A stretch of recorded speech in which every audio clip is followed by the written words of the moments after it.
সূরা বাকারার আয়াত নাম্বার 38 এবং 39 দুইটা আয়াত। কি দর্শন? আল্লাহ বলছেন কুল নাহবিতু মিনহা জামিআ, আমি আল্লাহ বললাম তোমরা সবাই নেমে যাও। কারা কারা সবাই? আদম, হাওয়া, ইবলিস, তোমরা নেমে যাও পৃথিবীতে। ফাইম্মা ইয়াতিয়ান্নাকুম মিন্নি হুদান, তোমাদের কাছে আমার পক্ষ থেকে হেদায়েত আসবে। কি আসবে? এই যে তাওরাত, জাবুর, ইনজিল, কোরআন, আল্লাহর বাণী, ওহী, এগুলো আসবে, রাসূল আসবেন। ফামান তাবিআ হুদায়া ফালা খাউফুন আলাইহিম ওয়ালা হুম ইয়াহজানুন, যে বা যারাই আমার এই হেদায়েতকে মেনে চলবে তাদের বিন্দু মাত্র ভয় নাই, কোনো টেনশন নাই, কোনো ভাবনা নাই, ইনশাআল্লাহ আবার জান্নাতে ফিরে আসবে ইনশাআল্লাহ।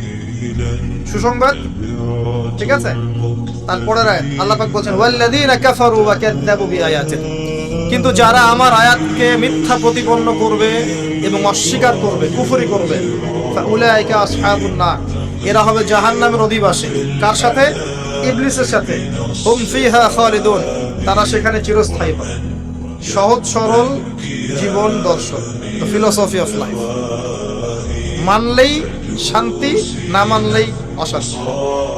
এরপর একটা চ্যালেঞ্জ, ইবলিস চ্যালেঞ্জও করছে, আল্লাহ তুমি আমাকে বের করে দিয়েছো, ঠিক আছে, আমি আদম সন্তানের ডান দিক থেকে আসবো, বাম দিক থেকে আসবো, সামন থেকে আসবো, পিছন থেকে আসবো, তাকে আমি জাহান্নামের পথে নিয়েই ছাড়বো।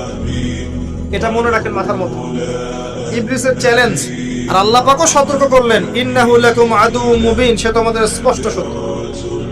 এবার পৃথিবীতেও নামিয়ে দিলেন, হেদায়েতও পাঠাচ্ছেন, নবী রাসূল পাঠিয়েছেন। সভ্যতা আস্তে আস্তে এগিয়ে চলল। সভ্যতায় দুইটা শক্তি দেখতে পাচ্ছেন, একটা আল্লাহর পক্ষ থেকে আসা শক্তি, একটা শয়তানি শক্তি।